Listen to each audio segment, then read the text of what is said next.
pagi semua. Anda sedang menonton Borak Kopitiam di hari Sabtu 24 Julai 2021 bersama Haziq dan juga Zack di sini. Yang kalau anda nak tengok dekat Facebook boleh. Tak ada masalah. Kita benarkan. Kita benarkan, betul. Sebab bukan saja dekat kaca televisyen. Yeah. Dekat TV ni kadang-kadang kita boleh tengok je lah.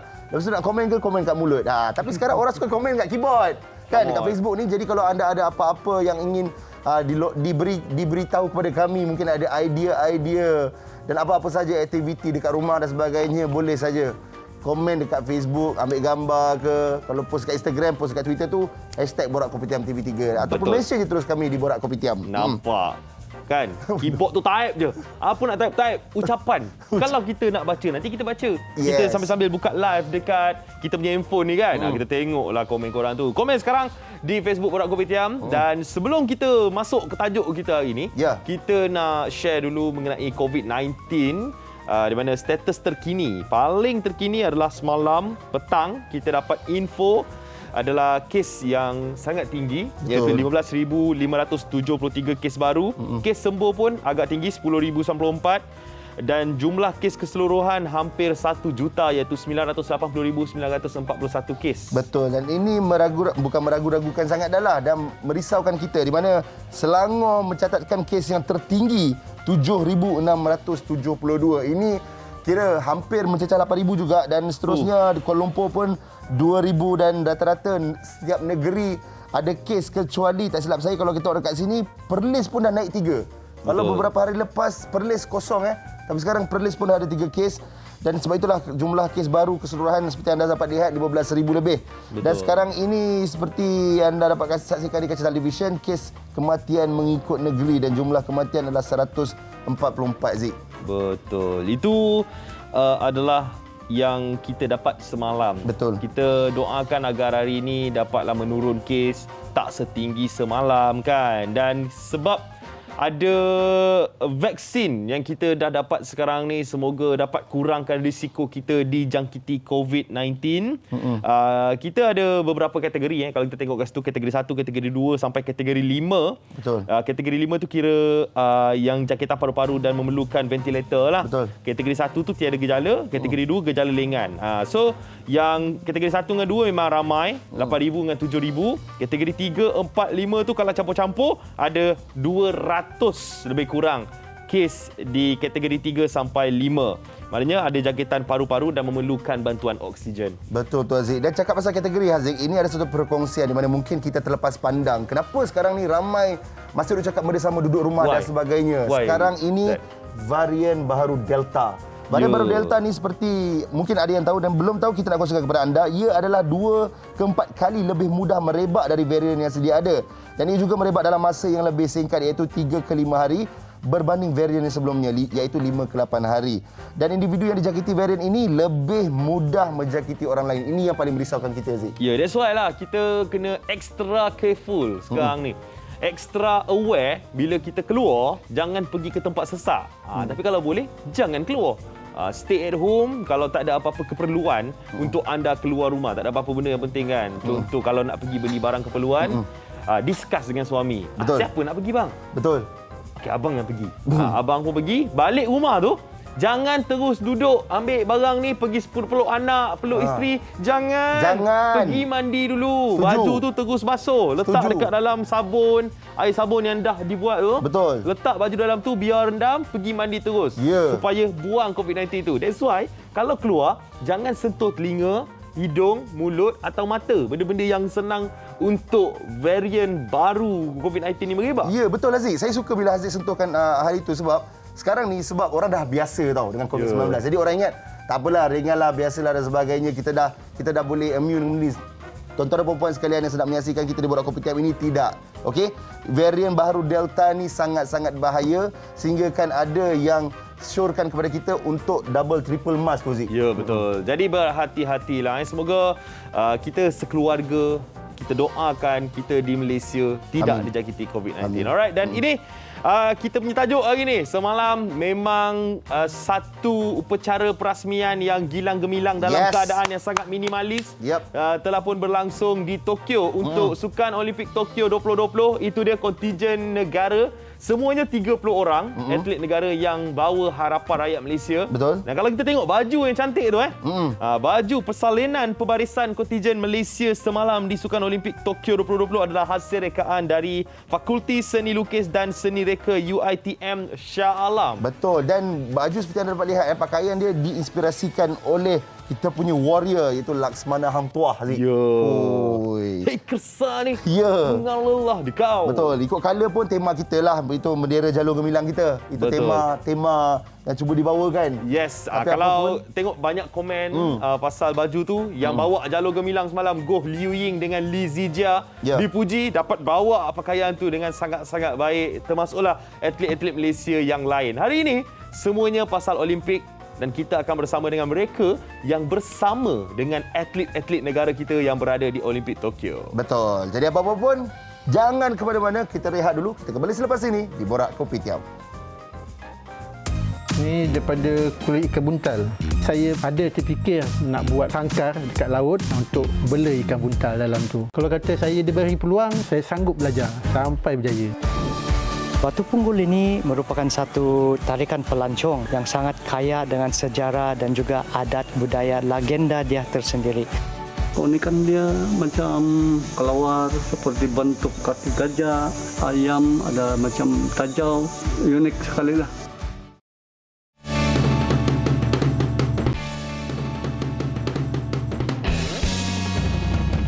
Seronok rasa bila Sukan Olimpik dah dapat kita tengok kan setelah setahun ditangguhkan disebabkan pandemik COVID-19. Walaupun tahun ni sebenarnya ada ura-ura kata bakal dibatalkan. Betul. Sebab ada beberapa kes di Tokyo dia pun yang melibatkan mereka yang terlibat dengan Olimpik ni. Tapi alhamdulillah semalam kalau kita tengok majlis perasmian dijalankan dengan penuh minimalis dan ikut SOP. Betul.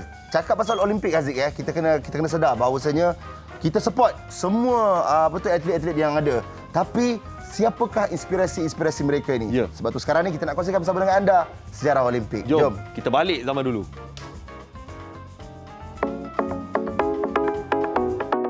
Tamasya Sukan Olimpik sememangnya terkenal dan ditunggu-tunggu oleh para atlet seluruh dunia kerana ingin berentab merebut pingat demi negara yang diwakili.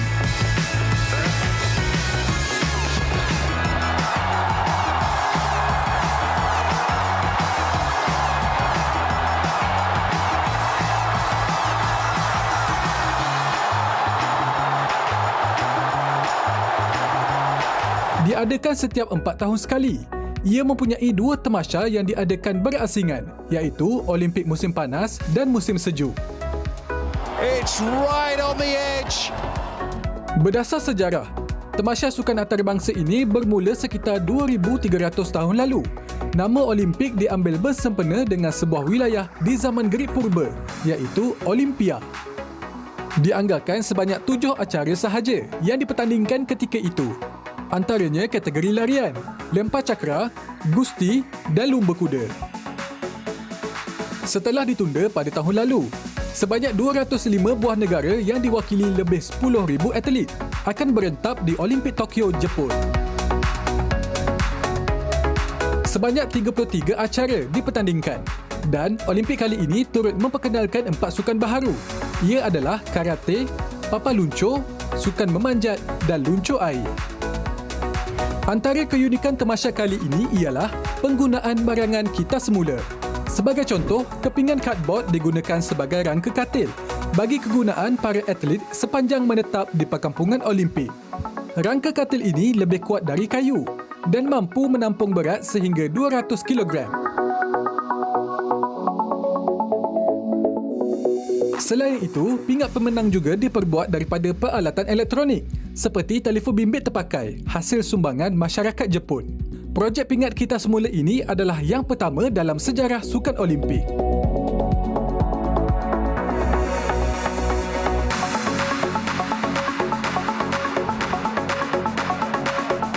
sudah pasti tumpuan kita diberikan kepada 30 atlet negara yang menggalas cabaran bermula dari 23 Julai hingga 8 Ogos nanti. 10 jenis sukan seperti badminton, acara terjun, memanah, gimnastik dan berbasikal antara harapan penyumbang pingat untuk jalur gemilang. The Olympic Games, shaking his head full of emotion, the rider from Malaysia. Walaupun tanpa kehadiran penonton disebabkan COVID-19, sorakan gemuruh tetap mengiringi kesemua wiranegara yang bertanding. Semoga berjaya, kami ucapkan kepada para atlet negara. Malaysia boleh. Yes, Malaysia boleh. Betul. Itu dia semangat yang kita mahu walaupun kita atlet-atlet kita mengharungi cabaran di mana sekarang ini mereka tidak boleh macam perform sambil ada penonton dan sebagainya. Dan tak ramai yang boleh pergi. Cabaran barulah Betul. Dan baru ni pukul 8 tadi, Cho Mei Kuan dan juga Lee Meng Yan telah pun beraksi untuk acara beregu wanita badminton. Hari ini untuk permulaan pagi ini. Okey, dan sekarang ini kita bersama dengan pengarah bahagian atlet Majlis Sukan Negara iaitu Encik Jeffrey Ngadirin. Assalamualaikum Encik Jeffrey. Waalaikumsalam, selamat pagi. Selamat pagi Encik Jeffrey. Berada di Tokyo Seri Kembangan ke tu? Ini semangat yang kita mahu walaupun tiada di sana, semangatnya di Tokyo. Betul tak Encik Jeffrey? Betul, kita jaga kubu kat Malaysia sekarang. Ya, sebab kita ada dua tempat yang kita kena jaga Encik Jeffrey. Di Malaysia kita ada kubunya, di Jepun pun kita ada kubunya. Ya. Jadi mungkin Encik Jeffrey nak cerita dulu peranan MSN, Majlis Sukan Negara untuk Olimpik Tokyo 2020 ni, Encik Jeffrey. Kita mentas kita sebenarnya kita dalam program penyediaan atlet ke arah Tamasya. Salah satu Tamasya yang kita tumpukan tahun ini adalah Tamasya Sukan Olimpik. Program penyediaan atlet bagi sukan-sukan seperti berbasikal, badminton terjun, renang, gimnastik, olahraga, menembak, semua adalah program podium yang telah kita laksanakan sejak tahun 2019 lagi. Memang sudah semestinya dalam konteks penyediaan atlet ke arah Tamasya Sukan Olimpik ini, bila mereka dah pergi ni, kita kena menyediakan perkhidmatan sokongan daripada sini. Hantar mereka ke airport dan sebagainya, nak kuarantin nanti kita dah prepare semualah. Jadi di peringkat MSN kita dah prepare daripada dah lama dah, sejak selepas Olimpik Rio 2016. Jadi kita tunggulah keputusan mereka di Tokyo nanti. Cik Jeffrey, bila cakap dengan baiklah. Cik Jeffrey, bila cakap tentang persiapan, macam mana persiapan atlet setakat ni Cik Jeffrey? Setakat ni persiapan sangat memerangsangkan daripada awal lagi bila kita ambil alih program podium. Kita salah satu matlamat kita tumpukan adalah memastikan lebih ramai atlet layak ke Tamasya Sukan Olimpik. Dan pada awal tahun 2020 apabila pandemik COVID-19 ini merebak ke seluruh dunia, kita juga telah melaksanakan kem latihan pusat secara quarantine base di Majlis Negara bagi membolehkan atlet di bawah program Road to Tokyo ni terus berlatih. Jadi hasilnya selepas kita menjalankan kem latihan secara quarantine base sejak tahun lepas, ramai atlet pun layak dan terpilih untuk mewakili negara. Dan alhamdulillah mereka telah berada di Olimpik Tokyo. Okey, Cik Jeffrey, disebabkan penangguhan tahun lepas tak boleh buat, tahun ni ditangguhkan ke tahun ini. Sebenarnya penangguhan tu dia bagi kekurangan atau kelebihan untuk atlet Malaysia? Ya ini ada pro and con lah. Kalau kita tengok banyak aspek sebenarnya ada memberi kelebihan pada atlet yang baru layak ke Tamasya Sukan Olimpik. Mereka mempunyai lebih banyak masa untuk menyiapkan diri mereka. Tapi bagi contohnya Azizul yang telah pun prepare daripada Sukan Olimpik Rio 2016, program latihannya agak sedikit terjejas. Walau bagaimanapun tim beliau telah pun mengubah suai program latihan sedia ada dan memastikan Azizul bersiap. Dan kita tengok hasilnya Azizul berada dalam keadaan yang sangat-sangat baik. 100% lah ready untuk Tokyo kali ini. Jadi ada pro dan cons. Bagi setengah atlet yang telah pun layak lebih awal, mereka tertunggu-tunggu bila nak tanding. Ya, betul. Baru layak ni mereka punya banyak masa untuk menyiapkan diri lah. Mana injured, dia boleh buat dia punya proses pemilihan. Dan mana belum lagi berada tahap fizikal yang tinggi, mereka punya masa untuk meningkatkan tahap fizikal mereka dan juga kejelasan mereka. Okey, jadi adakah 100% atlet yang dirancang untuk bawa tahun lepas pergi tahun ni? Sebenarnya daripada 35 orang atlet di bawah program Road to Tokyo, hampir keseluruhan berjaya layak kecuali bagi sukan karate yang kita rasakan 2 atlet layak tak dapat layak. Bagi sukan badminton 4 orang menangkan kejuaraan badminton ni sebenarnya patutnya tamat bulan 5 tapi bulan 2 itu Persatuan Sukan Antarabangsa telah pun memutuskan untuk membatalkan semua. Jadi yang boleh layak hanya 8 orang saja. Ada lagi 4 tak dapat layak lah because perkirakan masa. Okey, bagi sukan terjun 4 orang tak layak. Alright. Saya suka dengan soalan Haziq tadi bila Haziq menyentuhkan tentang impak, dan saya nak bertanya kepada Encik Jeffrey sebagai pengarah atlet ni kan. Encik Jeffrey rasa secara peribadinya adakah memberi impak yang besar apabila yalah dekat Olimpik Tokyo ni kita tak ada penonton. Jadi tak macam sukan-sukan yang sebelum ni di mana dia punya adrenalin tu lagi semangat, lagi tinggi. Kali ni bersukan, bertanding tapi penontonnya tak ada. Jadi impaknya tu bagaimana kepada atlet Encik Jeffrey? Betul, memang kita lihat bila pihak penganjung mengeluarkan garis panduan playbook pada bulan 2 lalu, mengatakan bahawa kemungkinan besar tiada penonton. Para atlet pada masa itu responnya sangat negatif lah. Macam mana nak bertanding kalau tak ada sorakan, tak ada dorongan daripada penonton-penonton. Biasanya kalau olahraga mereka bertepuk. Betul. Sebelum atlet melompat berlari. Tapi kali ni tak ada.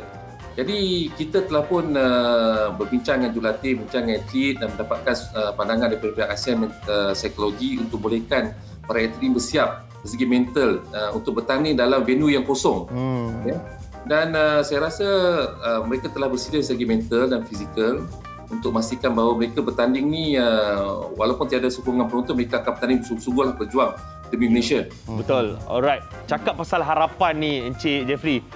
Memang kita setiap kali 4 tahun sekali kita akan target at least dapat 1 emas untuk sukan Olimpik. Jadi untuk tahun ni macam mana Encik Jeffrey harapannya, sukan mana yang diletakkan sebagai target utama untuk dapat pingat emas? Memanglah the elusive gold medal ni, gol yang kita harapkan untuk kita dapat sejak penyertaan kita pada 1956 di sukan Olimpik memang masih lagi belum dicapai bagi sukan Olimpik. Memang menjadi harapan kita sukan terjun, berbasikal dan badminton ni mampu untuk merealisasikan hasrat dan impian rakyat Malaysia ni.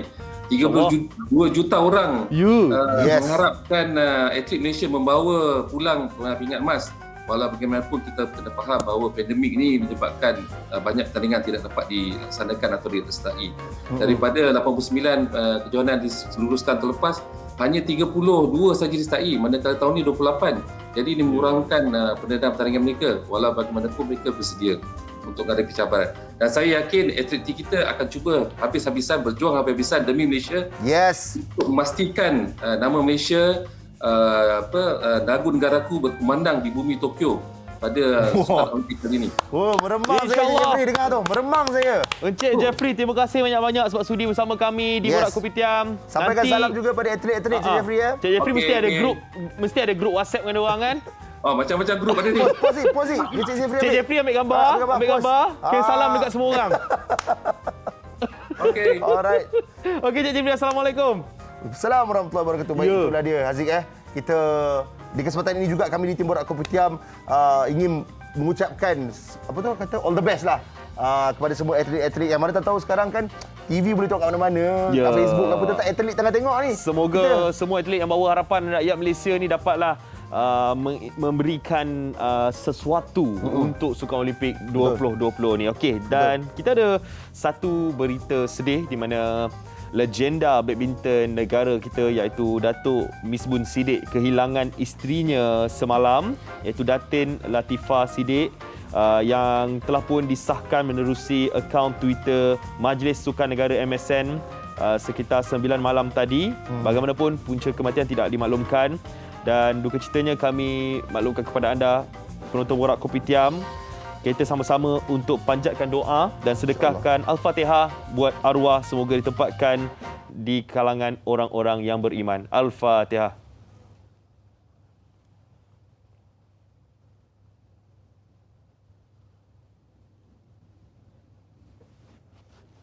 Salam takziah diucapkan kepada seluruh keluarga Datuk Misbun Sidek.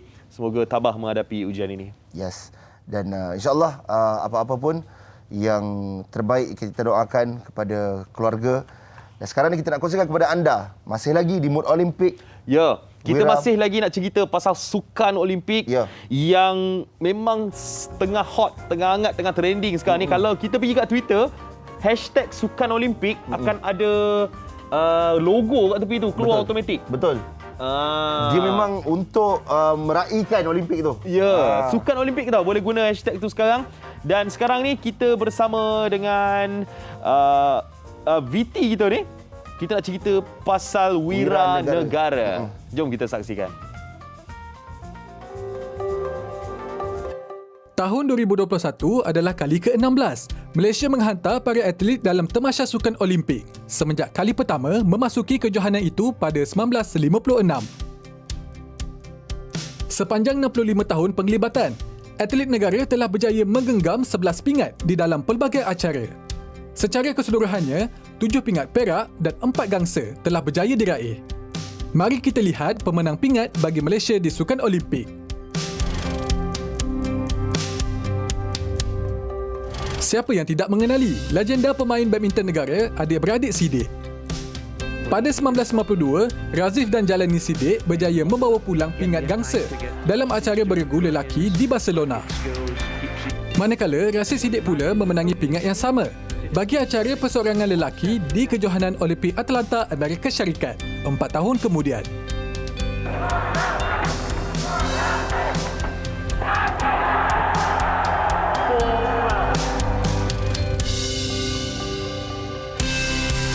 Seterusnya ialah Dato' Azizul Hasni Awang.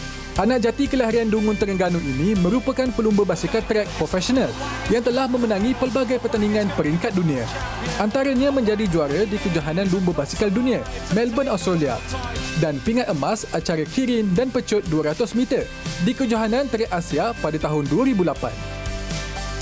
Atlet bertubuh kecil yang diberi jolokan The Pocket Rocketman juga pernah memenangi pingat gangsa dalam Tamasya Olimpik Rio 2016. Pandai Lela Rinong atau lebih mesra dipanggil Lela merupakan atlet acara terjun yang mempunyai rekod kemenangan yang membanggakan. Gadis kelahiran Kampung Jugan Sarawak ini pernah memenangi pingat emas dalam kejohanan Piala Dunia Terjun FINA di Tokyo pada bulan Mei lalu. Selain itu, atlet berusia 28 tahun ini juga telah membawa pulang 2 pingat berprestij Olimpik. Gangsa di Olimpik London 2012 dan pingat perak di Olimpik Rio de Janeiro pada tahun 2016. Datuk Lee Chong Wei adalah nama yang tidak asing dalam kancah sukan badminton tempatan maupun antarabangsa. Kelincahan yang ditunjukkan dalam setiap perlawanan telah meletakkan anak jati kelahiran Bagan Serai Perak ini di ranking nombor 1 dunia pada tahun 2008 hingga 2012. Beliau juga merupakan pemenang 3 pingat perak di Tamasya Sukan Olimpik 2008, 2012 dan 2016.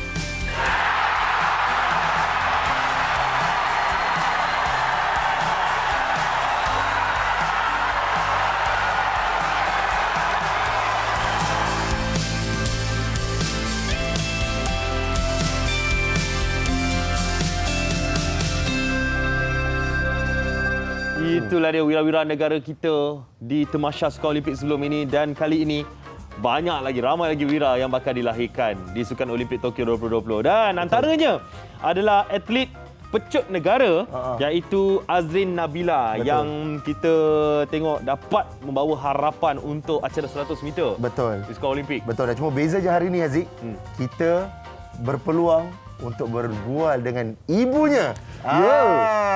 Kita ada Khatijah Ali, iaitu ibu kepada Azrin Nabila. Assalamualaikum Puan Khatijah. Assalamualaikum. Assalamualaikum. Dan kita juga bersama dengan cikgu kepada Azrin Nabila, iaitu Muhammad Arif bin Awang. Assalamualaikum Encik Arif. Waalaikumsalam. Okey, dah dengar dah suara ibunya. Lega. Okey, Puan Khatijah, sihat ya? Waalaikumsalam. Saya dah tukar soalan. Sihat Puan Khatijah? Dengar tak Puan Khatijah?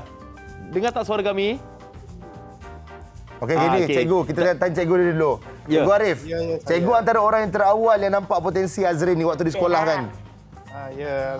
Boleh cikgu kongsikan bersama dengan kita yang penonton Borak Kopitiam bagaimana cikgu menggilak bakat Cik Azrin? Assalamualaikum warahmatullahi taala wabarakatuh. Oh, dapat delay sikit.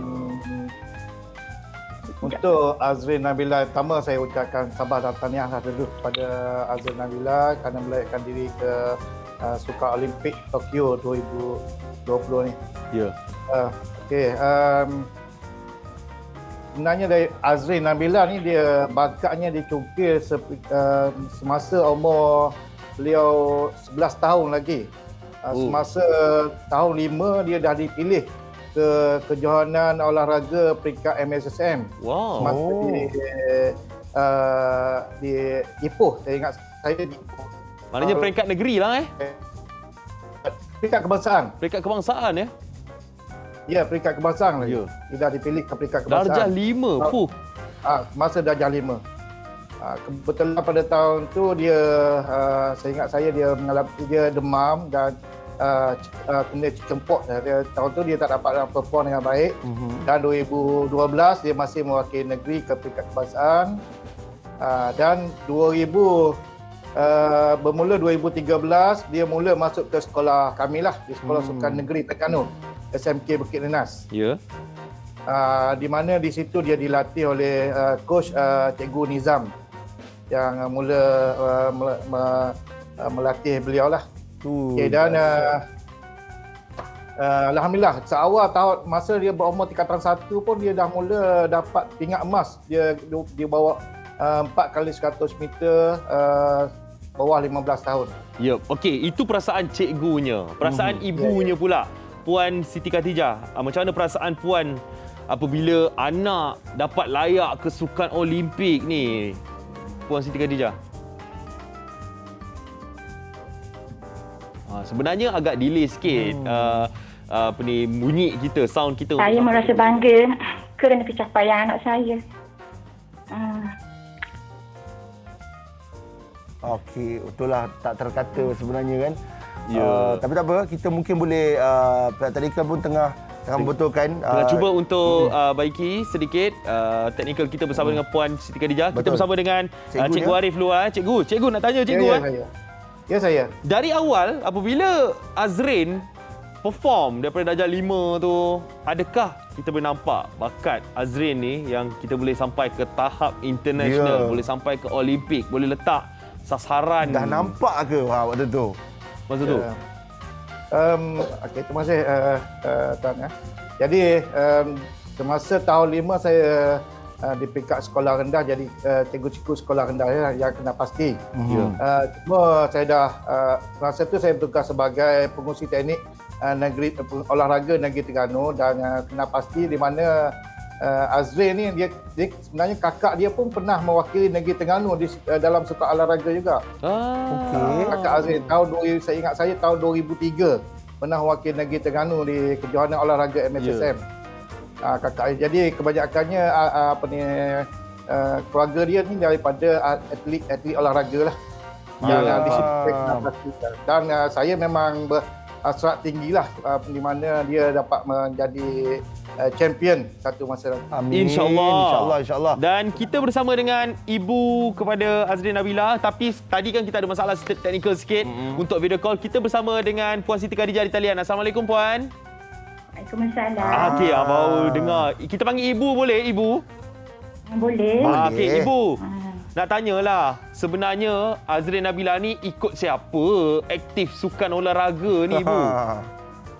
Saya pun dulu masa sekolah rendah, masa kecil-kecil pun memang saya aktif juga. Macam ibu sukan apa? Saya olahraga seperti berlari, lompat tinggi. Mungkin banyaklah maknanya. Jauh. Masa saya sekolah pun masa darjah 4 tu, saya dah aktif dah juga dalam sukan. Sampai ke darjah 6, tapi makcik ni tak naiklah ke sekolah mendengar. Tapi kiranya minat Azrin tu memang dipupuk daripada kecil lah Ya. Jadi ibu? Dia banyak sokong dengan saya lah. Dia pergi sekolah Bukit Nanas tu pun dengan dengan saya sokong dia lah.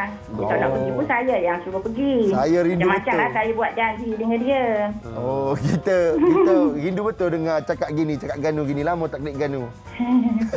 Okey, Ibu, nak tanyalah Bu, bila seorang anak perempuan kan, Ibu nak lepaskan pergi ke Tokyo, kan? Nak pergi ke luar negara.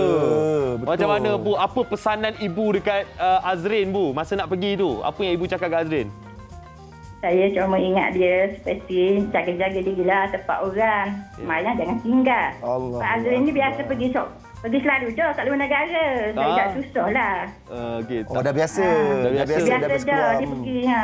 Ada tak? Dekat tadi ke umur 15 tahun tu pun ke Australia, ke China. Jadi tak ada masalah lah saya lepas dia pergi tu.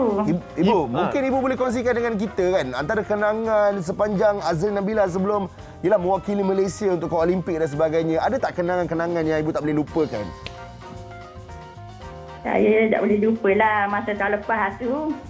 Dia duduk kat rumah, saya ngecat rumah dengan dia. Sebutir rumah dalam rumah, saya ngecat rumah dengan dia. Sama-sama lah. Saya tak dapat lupa lah. Ya. Ibu ada bekalkan apa-apa tak dekat Azrin masa pergi Tokyo ni? Saya bekalnya doa je lah pada dia. Betul. Terima kasih.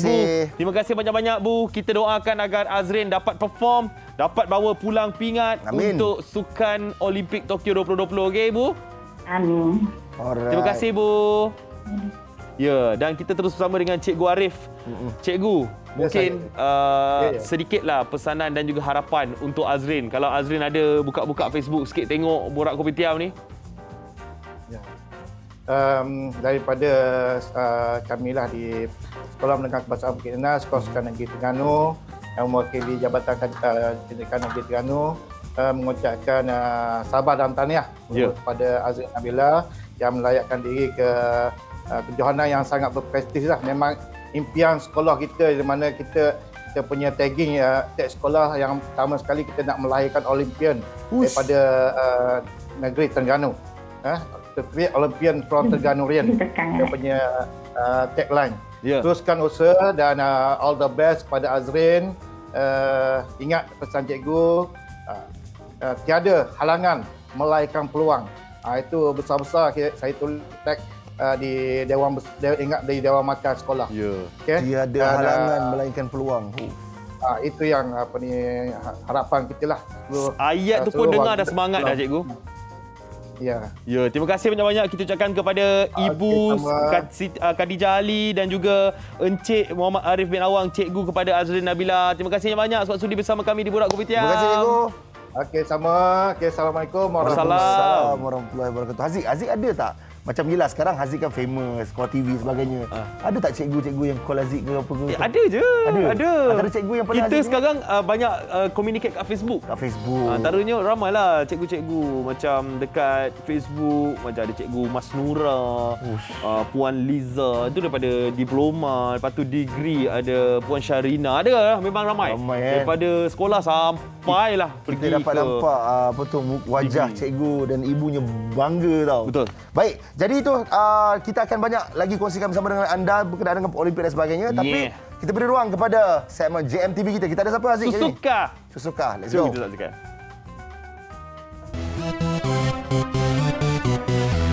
Assalamualaikum warahmatullahi wabarakatuh. Siapa dekat sini ada masalah kat rumah, kalau tengah work from home tu, tengah buat Zoom, tengah meeting, tengah apa bagai, lambat nak buat air, leceh nak buat air, malas nak buat air. Yang tahu korang nak buka peti air je, ambil air, minum.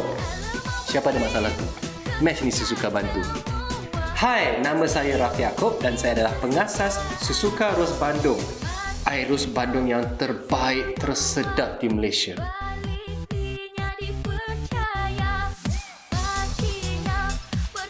Dan cepat-cepat ambil nombor kat bawah ni, ambil gambar dulu, lepas ni nak WhatsApp Raf kan? Susah ke nak buat bisnes daripada rumah? Tak susah, senang je sebab Raf akan guide you all daripada A sampai Z, daripada zero sampai hero. Dan feedback Raf untuk ejen-ejen, ramai yang dah berjaya, ramai yang dah buat sale 4 angka, 5 angka, semuanya Alhamdulillah. Dengan izin Allah, Raf yang buat coaching kat diorang. Apa? Tak percaya? Cuba tengok feedback daripada stokis-stokis RAF dan juga ejen-ejen dan juga pembeli. Nak try ke?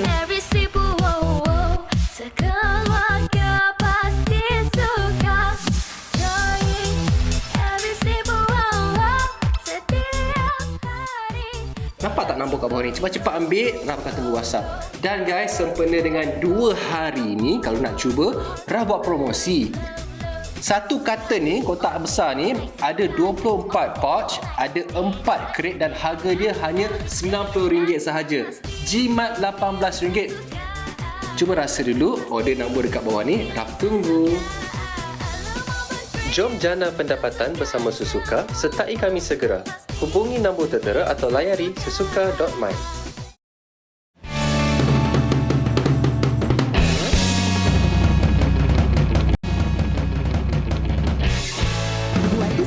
PKS, Media Prima Omnia ingin membantu anda. Bersama kami, kita kembangkan jenama, produk mahupun perkhidmatan anda dengan pakej serendah RM5,000. Anda juga berpeluang untuk senaraikan bisnes anda di portal e-dagang Wow Shop dan peluang mendapat sebahagian daripada nilai media keseluruhan sebanyak RM1 juta.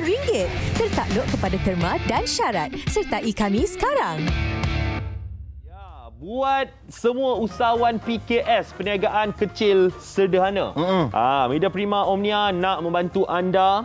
Sama kami, kita boleh kembangkan lagi jenama kan produk anda tu mahupun perkhidmatan anda dengan pakej serendah RM5,000. Betul, dan anda juga berpeluang untuk senaraikan bisnes anda di portal Media Prima termasuk TV, radio, surat khabar, digital dan e-dagang Wow Shop. Ya, betul. Dan peluang untuk menjadi sebahagian daripada nilai media keseluruhan sebanyak RM1 juta untuk 20 peserta terawal je. Jadi kena cepat hubungi kami di kitamalaysia@mediaprima.com.my untuk peluang menarik ini. Yes, betul. Tertakluk kepada terma dan syarat. Okey? Itulah dia untuk anda yang berniaga. Dan sekarang ini, kita nak sambung pasal Olimpik. Yes, masih lagi Olimpik. Kita bersama dengan MSN. Tapi untuk atlet kita punya perkembangan, makanan, prestasi, stamina, apa benda semua adalah dipantau oleh ISN, Institut Sukan Negara. Jadi kita bersama dengan Ketua Pegawai Eksekutif ISN, iaitu Encik Ahmad Faizal Mat Ramli. Assalamualaikum, Encik Faizal. Waalaikumsalam. Waalaikumsalam warahmatullahi. Selamat pagi semua. Baik, alhamdulillah. Cik Faizal, di mana tu? Saya kat rumah. Kat rumah lah. Semas tu kacap gaya lelaki maskulin jejaka idaman ni. Okey, sebelum kita borak lagi panjang dan dengar pujian daripada Zack ni, kita nak tanya dulu pasal peranan ISN. Mungkin mereka di luar sana nak tahu apa sebenarnya yang Institut Sukan Negara buat untuk atlet-atlet kita ni, Encik Faizal. Kalau dalam ekosistem sukan negara, terutama sukan prestasi tinggi ni kan, ISN memang dikenali dengan ringkas ni kita ada 3 core business dah. Yang pertamanya perkhidmatan sains sukan, keduanya perubatan sukan dan ketiganya teknologi sukan. Jadi ketiga-tiga elemen ni memang digabungkan dalam membantu atlet di pelbagai peringkat untuk mengurus prestasi mereka, Dan untuk Olimpik ni saya boleh katakan ISN ni merupakan the team behind the team lah. Merupakan pasukan di belakang pasukan itu sendiri. Para personal kami, sama ada personal sains sukan, perubatan sukan, teknologi sukan, mereka ni bekerja belakang tabir. Mereka ni unsung heroes and heroines. Mereka bekerjasama dengan rapat dengan atlet, dengan jurulatih dalam proses-proses dan program latihan mereka yang lebih awal lagi. Umpamanya dalam kita menghadapi Olimpik Tokyo ini, walaupun ditangguhkan, tetapi proses program latihan yang berlaku, periodisasi yang dibuat kan, dia berlaku 3-4 tahun lepas lagi dah bermula. Jadi proses setiap inci latihan mereka itu sama ada spesifik untuk sukan tersebut ataupun berkait kepada aspek-aspek sains sukan tadi, sama ada pemakanan, kekuatan mereka, aspek psikologi mereka, aspek fisiologi mereka. Baik, faham. Saya Faizal. Aspek biomekanik, semua itu berkaitan dengan bagaimana kita develop atlet prestasi tinggi ini untuk bersedia untuk tamasya-tamasya tertentu. Saya suka bila Cik Faizal sentuhkan berkenaan belakang tabir, proses, lepas tu develop dan sebagainya. Kita nak tanya dekat sini, pihak ISN berapa ramai sebenarnya tenaga kerja yang dihantar ke Tokyo bagi membantu atlet dekat Tokyo tu? Dan apakah tugas-tugas mereka ni, Cik Faizal? Kalau spesifik di Tokyo, kita hantar 14 orang personel perubatan dan sains sukan yang akan memberi perkhidmatan yang lebih rapat dengan atlet lah. Dan mereka ini seperti mana temasya-temasya yang biasa kita pergi, mereka ni akan memberi perkhidmatan yang utamanya lebih kepada recovery dan juga pemulihan antara perlawanan. Kerana kita tahu atlet yang akan bermain, akan menyertai perlawanan ini, mereka perlu dapatkan perkhidmatan pemulihan, recovery, rehat yang mencukupi. Kerana mereka akan main daripada perlawanan ke perlawanan kan. Ya, betul. Game to game. Jadi kita perlu ada personel yang membantu mereka untuk buat modaliti tu, recovery modalities, berikan nasihat-nasihat tertentu, dan sekiranya ada mengalami cederaan semasa perlawanan tu, kita kena bantu mereka untuk pulih dengan cepat. Faham? Untuk perlawanan seterusnya. Jadi itu antara peranan kita. Tapi ada juga pasukan yang terdiri daripada pakar sains sukan kita yang spesifik yang akan bantu atlet untuk sukan-sukan tertentu. Contoh untuk pasukan track cycling kita. Kita ada beberapa personel sains sukan yang terlibat untuk go into the details lebih lagi. Kerana umpamanya para personel ISN yang dah berada dalam pasukan track cycling tu, dia akan membantu our track cyclist untuk tengok the details tu, kat mana pelarasan ataupun nitty-gritty things yang perlu diberi perhatian sebelum mereka masuk ke gelanggang kan. Jadi attention to details ni perlu dibuat semasa, dan adjustment tu boleh dibuat semasa sebelum perlawanan tu bermula ataupun race tu bermula. Jadi inilah antara peranan kita. Maknanya details lah kan. Attention to details tu penting. Saya rasa itulah aspek scientific dan juga West Sport Mid Science itu berlaku. The sciences behind the performance of athletes tu semua dilihat dan diurus oleh ISN. Dan termasuklah makanan Cik Faizal. Ya, makanan juga termasuk. Pastinya elemen penting, sangat penting dalam aspek performance dan nutrisi itu sendiri. Dan kalau kita perasan tu hari, ISN ada launch satu produk kita panggil Nutrimas. Boleh saya tunjuk kat sini. Makanan ready to eat. Ready to eat. Ready to eat. Yang pertama kalinya kita hasilkan khas untuk edisi Olimpik dan Paralimpik ini. Dan kalau kita baca sebelum ni, yang kali terakhir masa kita pergi Philippines SEA Games, kan kita ada masalah makanan Malaysia, kita hadapi akses kepada makanan halal itu susah kan. Jadi kita dapati ini memberi peluang kepada ISN sendiri untuk bekerjasama dengan sektor swasta untuk hasilkan makanan cita rasa Malaysia ready to eat yang berteknologi tinggi, yang boleh kita bawa ke mana-mana selepas ini untuk pertandingan-pertandingan selain daripada Olimpik juga. Yang sudah tentunya berkhasiat lah. Ya, berkhasiat. Even dia punya menu dan juga kandungan itu pun kami beri nasihat kepada pengeluar kita untuk pastikan ianya berteraskan atlet, keperluan atlet. Faham. Umpamanya kita lebihkan protein, kita kurangkan karbohidrat, kita pastikan cara dia dimasak itu adalah sihat. Maknanya details macam yang Encik Faizal cakap tadi lah. Kita kena jaga A to Z untuk atlet-atlet negara kita ni. Betul. So, A to Z. Ni last lah ni Encik Faizal kita nak tanya. Kalau untuk atlet-atlet yang pergi ke Tokyo ni, daripada 1 sampai ke 100% stamina dan juga performance mereka macam mana? So, untuk atlet kita yang akan pergi ke Tokyo ini, pastinya hasrat ISN sendiri dan saya rasa hasrat kontingen kita sama ada pihak MSN ataupun OCM adalah untuk pastikan atlet kita berada di peak performance. Itu keyword dia, peak performance semasa Olimpik Tokyo. Dan berdasarkan pengamatan kita, penilaian kita terhadap atlet kita, memang mereka ni berada di tahap yang terbaik untuk bertanding. Dan kita dapat lihat semalam pun apabila kedua-dua pemanah kita bertanding, ada yang set up personal best, and then kita dapat lihat konsistensi itu berlaku.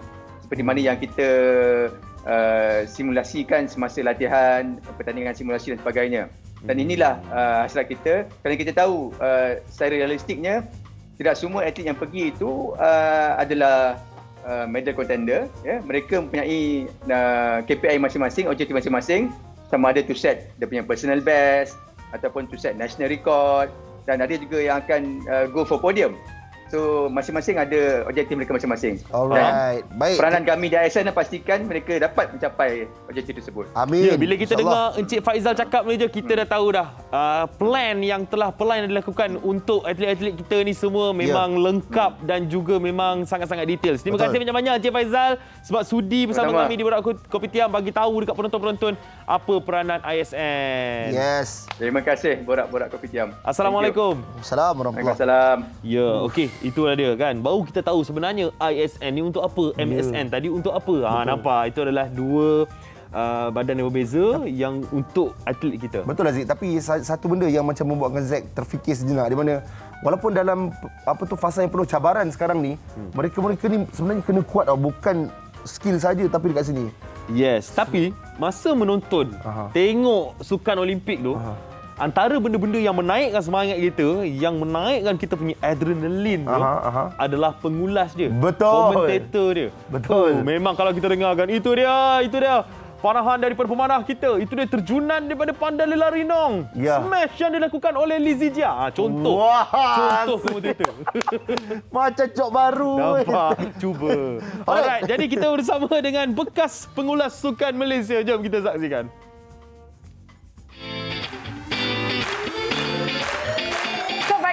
Kita ada Abu Bakar Hassan atau lebih mesra dipanggil Abang Ben. Hai, Assalamualaikum Bang. Waalaikumsalam Syikin. Bila pertama kali Abang membuat liputan Olimpik? Pertama kali saya buat liputan Olimpik 1988 di Seoul, Korea Selatan lah. Itu yang pertama. Selain Seoul, sebenarnya Syikin sempat pergi 2 kali lah. Alhamdulillah. Terima kasih kepada bos-bos lama. Terima kasih kepada Berita Harian, NSTP, TV3. Jadi dengan TV3, kali terakhir saya pergi Sukan Olimpik membuat liputan broadcast ialah pada tahun 1996 di Atlanta, Georgia, Amerika Syarikat lah. Itu liputan Olimpik saya yang terakhir lah. Yang sebelum itu 92 di Barcelona bertugas di pejabat. 96 saya berada di Atlanta, Georgia. Tahun 2000 sini saya bertugas di pejabat. 2004 Athens bertugas di pejabat. Jadi 2 kali je lah. Apa pun syukur Alhamdulillah teruja ada peluang pengalaman yang sangat indah. Orang kata rezeki jugalah pengalaman sepanjang membuat liputan Olimpik. Sudah tentu teruja, tetapi kalau saya boleh ceritakan khususnya pada tahun 1988 di Seoul tu memang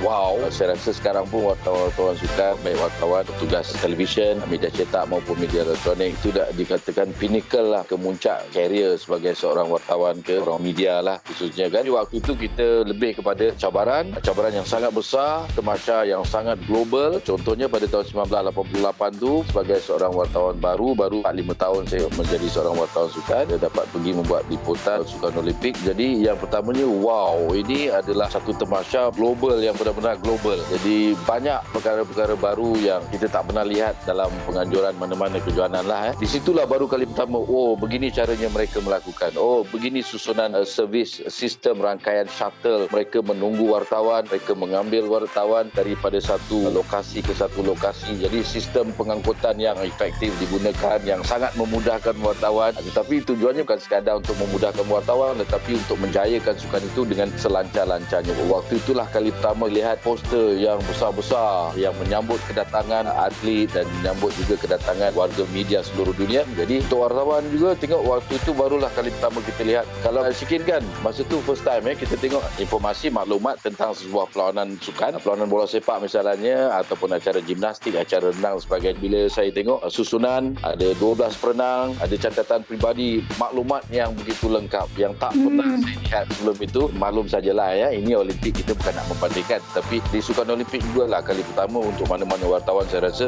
wow, inilah memang sebenarnya Sukan Olimpik ni tamasya yang terbesar di pentas sukan antarabangsa, sebuah acara yang sangat-sangat global lah. Mungkin ada tak atlet ataupun bintang terkemuka yang abang paling suka? Mungkin macam idola lah dia ni. Saya minat bola lah kan. Idola saya sebenarnya pemain bola seperti Johan Cruyff kan, Johan Cruyff, Maradona dan sebagainya. Mereka tak bermain di Sukan Olimpik waktu itu. Tapi macam Michael Johnson, pelari andalan 400 meter, pemegang rekod dunia, pernah berada rapat lah dalam untuk sesi temu bual di Atlanta, Georgia lah kan. Itu pengalaman yang cukup berharga lah. Saya dapat interview Abang Ben pun pengalaman yang cukup berharga bagi saya. Terima kasih banyak Abang Ben. Terima kasih Syikin. Okey. kasih Sikin. Kalau ikut kata Abang Ben tadilah. Dan sekarang ini beregu wanita kita sedang berentap update. untuk acara sukan badminton. Kita akan update kejap lagi apa kedudukan terkini sebab kita tak boleh tengok handphone sangat. Tunggu iklan nantilah ya. Sekarang ni kita nak cerita pasal basikal. Sebab ini pun sama kat ni. The Pocket Rocket Man, Datuk Azizul Hasni Awang diletakkan antara sasaran kita untuk mencapai pingat emas. Dan kalau nak tahu, basikal yang bakal digunakan oleh Datuk Azizul Hasni Awang tu, dia punya proses R&D, basikal apa benda semua tu memang sangat-sangat tinggi, bernilai 13 juta. 13 juta total Total. 13 juta Kalau R&D basikal tu saja, basikal saja 300,000. Ya, jadi kita bersama dengan Ketua Pasukan Berbasikal kita iaitu Encik Muhammad Izham Muhammad. Assalamualaikum Encik Izham. Waalaikumsalam. Selamat pagi. Muda-muda lah Zik tengok. Semua hebat-hebat. Itu lah. Ya. Tapi Encik Izham, betul ke 13 juta? Okey. Untuk makluman semua, projek R&D peralatan berbasikal ini bermula pada 2017 di mana kita melakukan analisa prestasi selepas Rio 2016. Betul. So kita tengok aspek dari segi technical, tactical, psychological, physiological atlet, kita mendapati salah satu elemen yang sangat penting adalah peralatan basikal tersebut. So bila kita cerita pasal R&D ni, memanglah dia memakan belanja yang agak tinggi. Kalau kita bandingkan dengan negara-negara lain seperti Australia, Great Britain, even Jerman. Kalau kita tengok Jerman sendiri, dia dah bangunkan teknologi ni pada tahun 1965. Wow. Di bawah Institute Research and Development of Sport Equipment. Dia macam ISN lah. So basically kalau kita bandingkan dengan ISN, kita dah jauh ke belakang. Malaysia dah jauh ke belakang dari segi teknologi. So 13 juta itu adalah kos keseluruhan. Kalau kita panggil keseluruhan, bukan hanya untuk pembangunan basikal, tapi pembangunan software latihan, hardware latihan, even jersey, helmet, pelbagai, sangat banyak. Maksudnya, 13 juta tu jumlah projek tu?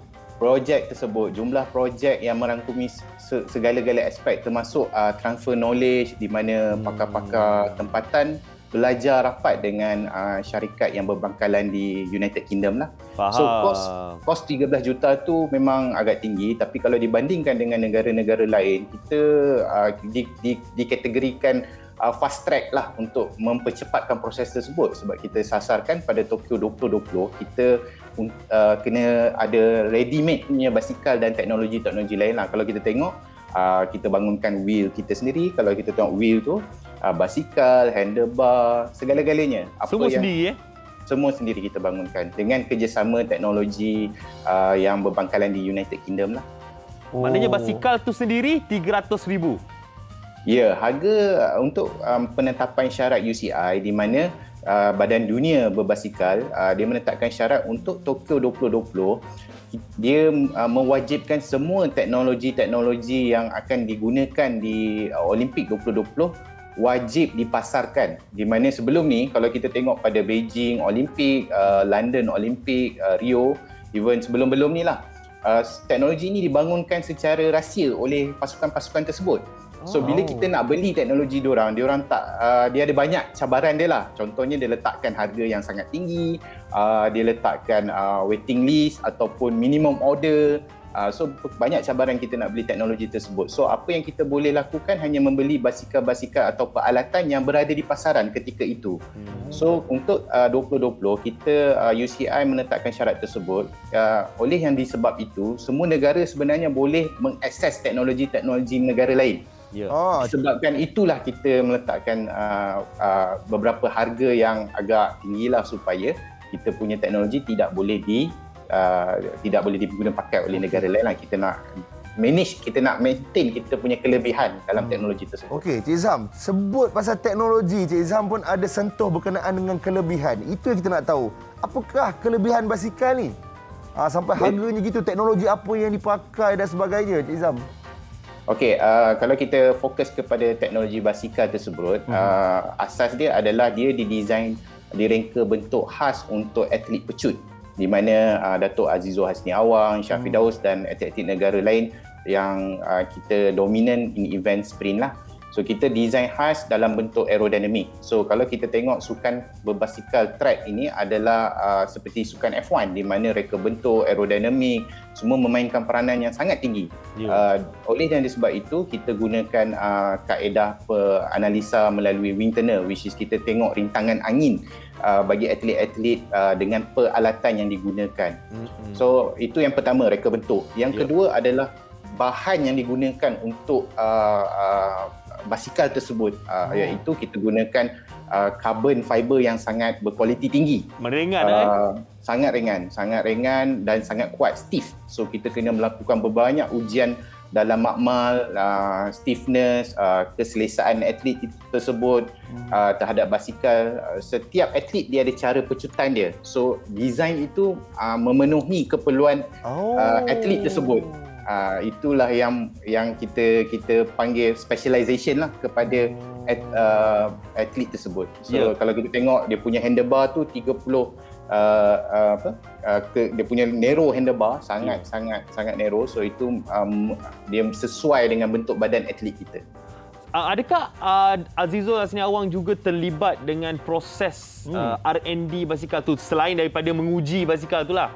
Ya, betul. So, pada bermulanya 2017, 2018 kita atlet-atlet kita, Azizul, Syah, even beberapa atlet kebangsaan lain termasuk pasukan sokongan, jurulatih, John Besley, Hanizam Basri, semua terlibat secara langsung dalam memberikan maklum balas kepada penyelidik-penyelidik yang terlibat secara langsung lah. Di mana Azizul dia ataupun atlet-atlet lain, Datuk sendiri dia keluar masuk ke dalam wind tunnel, bagi feedback apa dia punya kebolehan basikal tersebut, apa yang dia rasa dan banyaklah. So dia memang terlibat secara langsung. Bukan dia sajalah, the whole team terlibat secara langsung dalam pembangunan R&D itu. Itulah sebabnya kos dia terlalu tinggi. Ya, maksudnya memang untuk satu pasukan, bukan setakat untuk Datuk Azizul Hasniawang saja. Betul. Sebagai contoh macam saya sendiri terlibat secara langsung. So banyak yang saya pelajari daripada kepakaran di luar sana, di mana sebagai contoh kita tengok UK, Great Britain, dia sangat dominan dalam sukan berbasikal. Betul. So tim di belakang dia ni adalah salah satu kejuruteraan menggunakan kejuruteraan F1 yang berpengalaman luas dalam reka bentuk dan sebagainya. So cara diorang bekerja, cara diorang attention to detail seperti CEO ISN maklumkan, attention to detail tu sangat ditekankan dalam sukan berbasikal tersebut. Faham? Okey, jadi itulah dia explanation pasal basikal 300,000 tu. Tapi ini nak tanya Encik Izham ni, sebagai ketua pasukan berbasikal, macam mana keadaan Datuk Azizul Hasniawang dekat sana? Semangat Datuk macam mana? Adakah Datuk ada bagi tahu apa-apa dekat Encik Izham, nak bagi tahu dekat penyokong-penyokong kat Malaysia ni? WhatsApp group ke apa? Ada WhatsApp group, ada cerita apa-apa tak? Ada, dia selalu team spirit sekarang ni kita consider sangat tinggi. Tidak sabar untuk berangkat ke Tokyo esok, penerbangan kami. So kalau ikutkan dari segi motivasi pasukan sendiri, kita dah melakukan yang terbaik. Kita take the process right first. Itu yang kita punya most important goal lah. Kita nak make sure everything, kita make sure smooth lah dari segi logistik wise, dari segi pergerakan nanti, dari segi equipment dah ready ke belum. So kita semua dalam semangat yang membara lah, membawa cabaran ni. Kita doakan, kita di Malaysia ni Encik Izham mendoakan seluruh pasukan berjaya untuk Sukan Olimpik Tokyo 2020. Semoga Datuk Azizul Hasniawang dapat terus membawa harapan rakyat Malaysia menghadiahkan pingat emas pertama Olimpik Tokyo 2020. Amin. InsyaAllah. Okey Encik Izham, kirim salam dekat seluruh pasukan ya. InsyaAllah. Terima kasih. Assalamualaikum. Waalaikumsalam warahmatullahi. Dia macam detail.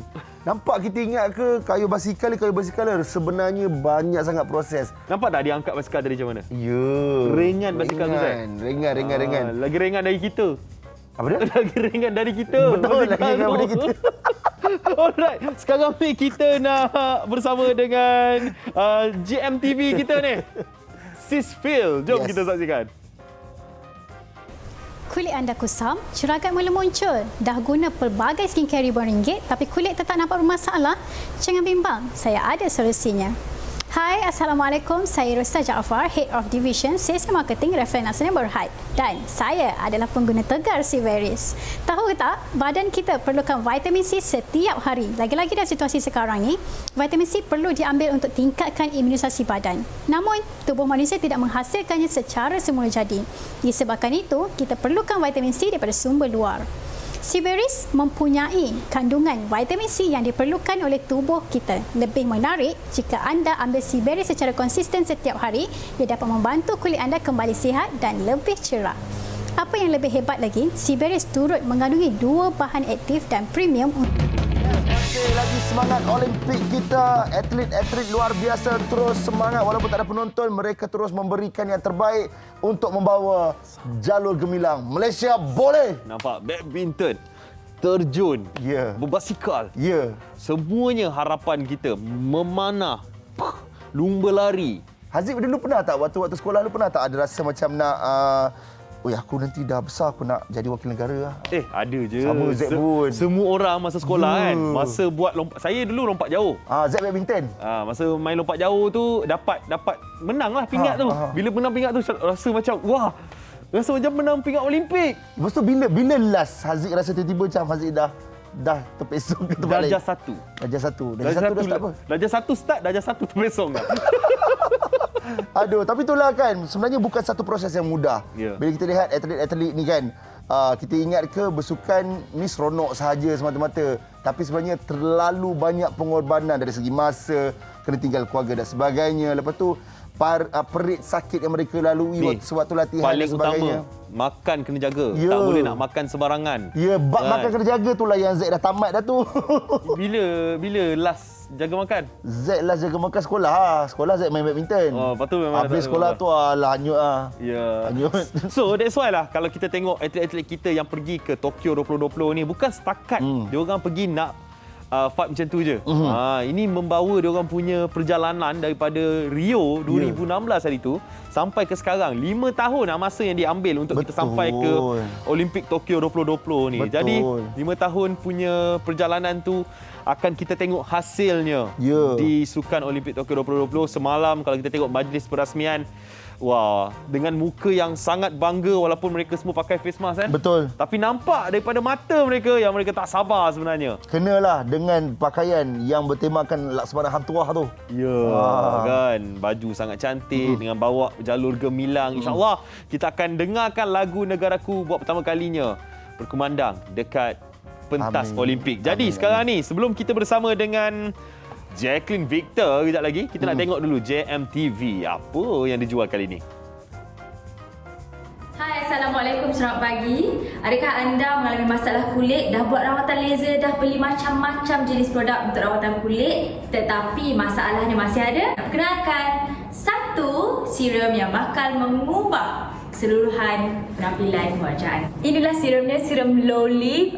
Sebelum tu saya nak kenalkan diri saya. Saya Nak Zainal selaku Duta Low Leaf dan juga pengguna Low Leaf yang happy dengan Low Leaf, nak sharekan kebaikan Low Leaf Serum kepada anda semua. Okey, Low Leaf Serum ni sebenarnya mengandungi Crystal Tomato Serum dan juga Alpha Arbutin serta Niacinamide. Crystal Tomato ni dan juga Alpha Arbutin membantu untuk mencerahkan kulit wajah, mengekalkan orang kata awet muda dan juga ia membantu mengecilkan pori-pori serta membantu kulit tu lebih anjal dan menghilangkan jerawat. 2 tahun ke atas wajib dapatkan Low Leaf Serum ni kerana satunya tak perlu lagi dah nak pergi rawatan laser yang beribu-ribu tu. Beli Low Leaf Serum dengan hanya RM95. Satu botol kecil ni mengandungi pelbagai manfaat yang boleh bertahan selama 3 bulan. Amat-amatlah jimat. Jadi apa tunggu lagi? Okey, jangan bazirkan duit anda untuk beli macam-macam produk lain. Hanya cukup Low Leaf Serum, satu botol pelbagai manfaat. Sapu-sapu saja terus cantik. Dan saya sendiri sebagai pengamal Low Leaf Serum memang menggalakkan anda semua untuk ada satu Low Leaf Serum di rumah. Boleh share dengan suami, dengan kakak, dengan mak. Kerana yang muda pun boleh, yang tua pun boleh pakai. Yang muda mana nak rawat jerawat tu, bolehlah sapu Low Leaf. Cara penggunaannya setiap pagi dan juga setiap malam. Okey, selepas mandi, selepas pakai pelembap muka, pastikan anda jangan lupa untuk sapu sahaja Low Leaf Serum ni dan jangan risau teksturnya sangat-sangat orang kata mudah meresap dan tidak melekit walaupun ianya bertujuan untuk melembapkan kulit. Jadi apa tunggu lagi, dapatkan Lolive Serum RM95 saja di pasaran dan jangan lupa untuk kontak our HQ Lolive_HQ ataupun nombor yang tertera di hadapan anda. Wah, thank you Nat. Sebab bersama dengan kita di JMTV di Borak Kopitiam. Zik, nak tanya kau Zik, sebab banyak dengar dekat radio Hot FM banyak Aziz cerita pasal Olimpik dan sebagainya. Betul? Kan. Tapi kita nak tahu update lah, mungkin lebih mendalam. Atlet-atlet apa yang pergi ni? Siapa yang pergi? 30 atlet yang pergi ke Tokyo. Antaranya kita ada memanah, ada individu lelaki Khairul Anwar Muhammad, individu wanita Shakira Masyayih. Lepas tu olahraga ada Lee Hook Wei untuk lompat tinggi 100 meter wanita tadi kita bersama dengan ibunya Azrin Nabila. Badminton kita ada Lee Zijia, Sonia Chia, Aaron Chia dengan So Woo-yi, lepas tu Cho Mei-kwan dan juga Lee Meng-yan dan Chan Pen-sun bersama Goh Liu Ying.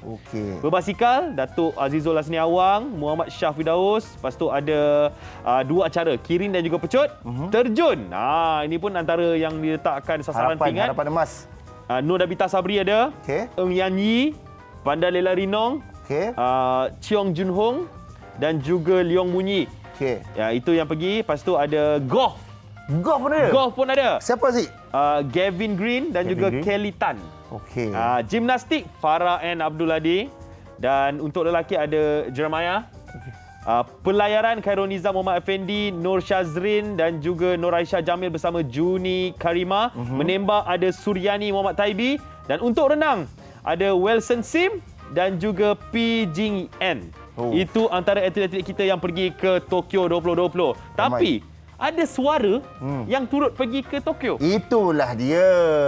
Setiap perkara-perkara yang berlaku ni harus ada lagu yang mengiringinya, tanda semangat. Betul. Untuk suara yang ikut pergi Tokyo tahun ni, kita ada suara Naim Daniel, Dato' Awi dan juga suara Jacqueline Victor. Dan sekarang ini kita bertuah kerana Jacqueline Victor bersama-sama dengan kita di talian. Hello Jack.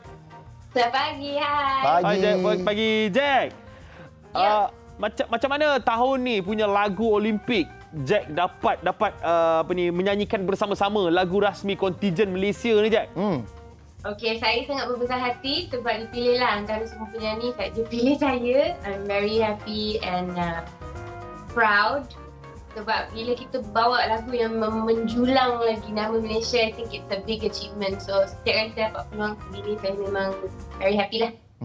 Jack, we all know yang you ni kira lagu-lagu yang memberi inspirasi. Kita ada Gemilang dan sebagainya. Lagu-lagu rancak.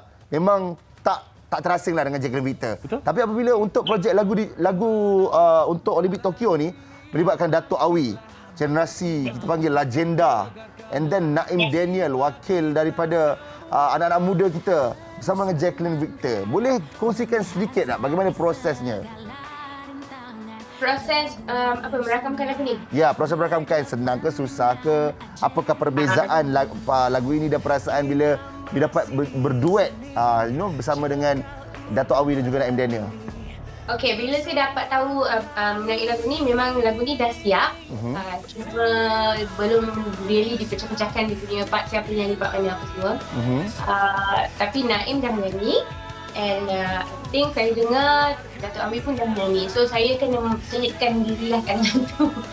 So just apa diorang buat is just dia suruh nyanyi dari start sampai ke sudah. Dan bila saya rasa tempat ni boleh buat macam ni, tempat ni boleh buat macam ni, dia nak bagi Ajinomoto sikit kat sini kan. Tambah perasa lah. Tambah rencah. Kan? So bila dah siap rakam tu dan kita dengar memang best lah. I suka sebab I rasa the words are very powerful. Dan memang kita perlu lagu begini bukan sahaja untuk atlet yang ke Tokyo yang pergi kira berjuang lah untuk kita, but sangat sesuai dengan rakyat Malaysia because I think we tend to sometimes take for granted. Kita satu negara yang ramai banyak bangsa, agama apa semua, and I think it's important bila kita ada lagu-lagu macam ni, dia sekarang dia tak fikir saya orang ni, saya orang tu, you just think saya orang Malaysia. Faham? Betul. And support lah our team. Tapi ini bukan lagu bangkit semangat pertama daripada Jacqueline Victor. Betul. Kan? Lagu-lagu actually banyak kan saya buat kan? Jack. Kita orang pun asal ada lagu Bangkit Semangat je ada suara Jacqueline Victor. Jacqueline Victor. Lagu Semangat lagu Jacqueline Victor. Lagu Down lagu Jacqueline Victor. You rasa kenapa, Jack? Lagu penting negara aku memang banyak sangat. You rasa kenapa Jacqueline Victor dipilih? Kenapa Jacqueline Victor? Tak tahulah saya. Tapi saya bersyukur, saya rasa bangga. Because I think this kind of chances can go to anybody. Nak kata saya ni spring chicken baru dalam industri, tengah up ke apa tak ada. Tapi dia still pilih saya, so saya rasa very happy lah. Ya. Adakah sebab suara Jack boleh bagi orang semangat? Saya rasa semua orang kadang-kadang lagu, dalam lagu tu memang you can bangkitkan semangat orang. Semangat macam-macam lah kan. Jack, dulu zaman sekolah you main sukan tak? Apa dia? Zaman sekolah dulu you main sukan tak? Saya olahraga waktu sekolah lah. Come on. I know the answer, sebab tu I tanya. Jack main sukan apa dulu, Jack? Saya lari olahraga sorry. Olahraga lah, mainnya balapan lah. 4x1, 4x2, 4x4, 400, 800, 1500. Ni baru olahragawati. Sekarang baru kita tahu mana. Now kita dah tahu macam mana Jacqueline Victor dapat seminar waktu buat persembahan. Dapat seminar? Seminar ke apa tu? Semangat patutnya. Bukan. Kenapa semua seminar? Stamina, nak sebut stamina. Ya Allah. Stamina.